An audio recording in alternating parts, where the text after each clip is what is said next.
कहते हैं समय बड़ा बलवान होता है। चीन ने अपने ही द्वारा एक ऐसी मुसीबत खड़ी कर ली है कि दुनिया को अब कोई ऑप्शन नहीं मिल रहा है चीन के इस मुसीबत से। इस मुसीबत में चीन की वजह से भारत भी फंस गया है और दुनिया के और देश भी फंस गए हैं। लेकिन दुनिया के बाकी देश अब भारत की तरफ निगाह लगाए हुए हैं कि भारत हमें बचाएगा। आखिर क्या हुआ है? तो वहीं यूएन में भारत को मिली बड़ी जीत। वर्षों से जो चीज चाहता था भारत, वो आखिरकार यूएन ने मान लिया है। जानेंगे यूएन में क्या हुआ है। इसके अलावा बहुत कुछ है, ये जानते हैं इन खबरों को विस्तार से। पूरी दुनिया के देश ने चीन को बनाया है एक ग्लोबल हब, मैन्युफैक्चरिंग का हब, एक्सपोर्ट का हब, और इसका खामियाजा अब दुनिया भी भुगत रही है। और ऐसा नहीं है कि भारत को नहीं हानि हो रही है, भारत को भी हानि हो रही है। असर ये है कि चाइना को नुकसान हुआ है, लेकिन इसका असर देखने को मिला है दुनिया भर के देशों में। चाइना की वजह से दुनिया भर के देशों में जो प्रोजेक्ट्स चल रहे हैं उनके दामों में हो रही है बढ़ोतरी। और तो ये कैसे हुआ, तो जान लीजिए जो इसका कारण है। सबसे बड़ा कारण ये है कि चाइना के पोर्ट पर कंटेनर्स और शिपमेंट का जमावड़ा लग चुका है, बैकलॉग लग चुका है। सदर्न चाइना में जो ये यांतियन पोर्ट है, ये दुनिया के वो बिजनेस सेंटर में आता है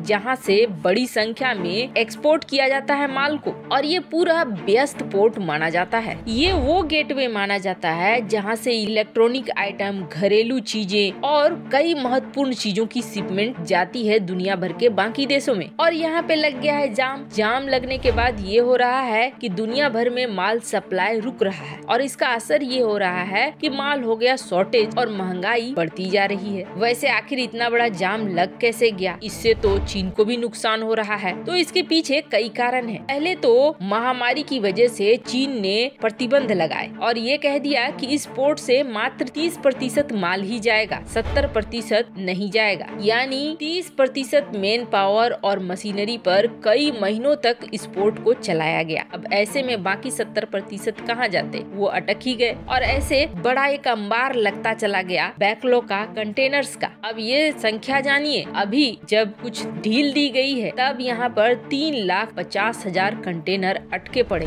उसके बाद चाइना की फूटी किस्मत देखिए, जब महामारी में ढील दी, प्रतिबंधों में ढील दी और मेन पावर को बढ़ा दिया, मशीनरी को बढ़ा दिया, तो उस वक्त चक्रवाती तूफान ने घेर लिया चीन को। और जैसे ही तूफान खत्म हुआ वैसे साल की न्यू ईयर छुट्टियां शुरू हो गई। नतीजा ये हुआ है कि यहाँ लाखों की संख्या में कंटेनर्स जमा हो गए हैं। और इससे भी बड़ी बात देखिए क्या है कि इस जाम की वजह से खाली कंटेनर्स जो दुनिया के देश मंगाते हैं चीन से कि ये अपने अपने देश में इधर उधर सप्लाई करेंगे, वो खाली कंटेनर्स भी नहीं आ रहे। और खाली कंटेनर्स नहीं आने की वजह से अपने देश के इंटरनल सप्लाई में भी बड़ी प्रॉब्लम हो रही है उन देशों को जो चीन के ऊपर निर्भर थे। और ये मत सोचिए कि खाली कंटेनर्स बेचने में चीन पीछे है। दुनिया भर के 85% कंटेनर सप्लाई अकेला चीन करता है, और ये सारा कुछ किया है दुनिया भर के देशों ने ही। दुनिया भर के देशों ने पूरी इकोनॉमी की चाबी दे रखी है चीन को। अब हालात ये हो गए कि चीन खाली कंटेनर्स भेज नहीं रहा है, तो ये देश भी अपने देश से किसी और देश में भी एक्सपोर्ट नहीं कर पा रहे हैं। और ऐसा नहीं है कि भारत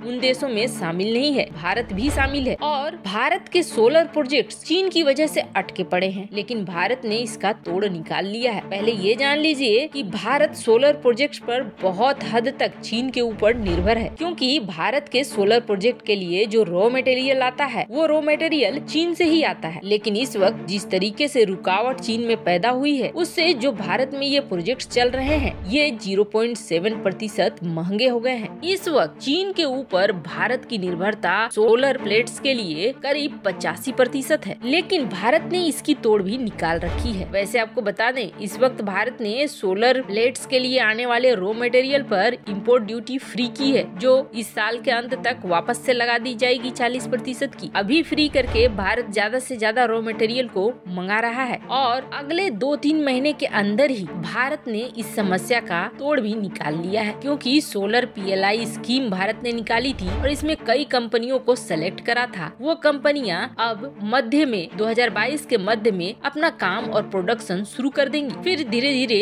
इस निर्भरता को खत्म किया जा सकेगा। लेकिन इन सब में एक और बड़ा फायदा मिला है भारत। चाइना +1 यानी चीन के अलावे किसी और देश को देखना दुनिया ने शुरू कर दिया है, और इसके तहत सबसे पहले वो देख रहे हैं भारत की तरफ। इसलिए ज्यादा से ज्यादा कंपनियां भारत की तरफ मूव करना चाह रही हैं। भारत की नीतियों को देखते हुए उन्हें भारत पे भरोसा हो रहा है और भारत को भी ये बड़ा मौका है कि भारत इस मौके का फायदा उठा ले और भारत उस दिशा में काम भी कर रहा है। जैसा कि आप सभी जानते हैं 2022 के लिए यूएन में भारत एक महत्वपूर्ण पद पर कब्जा जमा चुका है और ये पद है CTC का, यानी काउंटर टेररिज्म कमेटी का। अब इस कुर्सी पर बैठते ही भारत ने पहला डॉक्यूमेंट ड्राफ्ट किया और इस डॉक्यूमेंट ने UNSC की जड़ें हिला दी। इसलिए जड़ें हिला दी क्योंकि अब तक UNSC एक ढुलमुल संगठन के रूप में देखा जा रहा था, लेकिन भारत ने जैसे ही जब इस UNSC की महत्वपूर्ण चेयर पर बैठा तब भारत ने एक नई रूपरेखा दुनिया के सामने रखी। और ऐसा हो रहा है कि भारत जब भी चेयर पर बैठता है और अपने काम के जरिए दुनिया के देशों को दिखाता है कि देखो UN को कैसे काम करना चाहिए और इस चेयर पर बैठे लोगों को कैसे काम करना चाहिए, वैसे वैसे UN में भारत का प्रभाव भी बढ़ता जा रहा है। अभी हाल ही में जो भारत ने डॉक्यूमेंट ड्राफ्ट किया है, उस डॉक्यूमेंट में साफ तौर पर भारत ने ये कहा है कि अलग अलग आतंकवाद नहीं गिना जा सकता है कि यहाँ का आतंकवाद सही है, वहाँ का आतंकवाद गलत है। ऐसा नहीं किया जा सकता है। आतंकवाद छोटे लेवल पे हो, बड़े लेवल पे हो, किसी भी देश में हो, आतंकवाद हमें एक नीति पर चलनी होगी। UN को एक कॉमन डिफिनीशन बनाना होगा कि किसे वो आतंकवाद समझता है और उसी पर चलना होगा। ये नहीं कि यहाँ पर कुछ और नियम हो और वहाँ पर कुछ और नियम हो। हमें बहुत ही सीरियस तरीके से इस मुद्दे को देखना होगा और इस मुद्दे पर काम करना होगा, क्योंकि दूसरे विश्व युद्ध के बाद दुनिया भर के देशों में आतंकवाद बुरी तरीके से फैला है और हम अगर इसे सही तरीके से नहीं देखते हैं तो दुनिया अशांत हो जाएगी। जिस तरीके से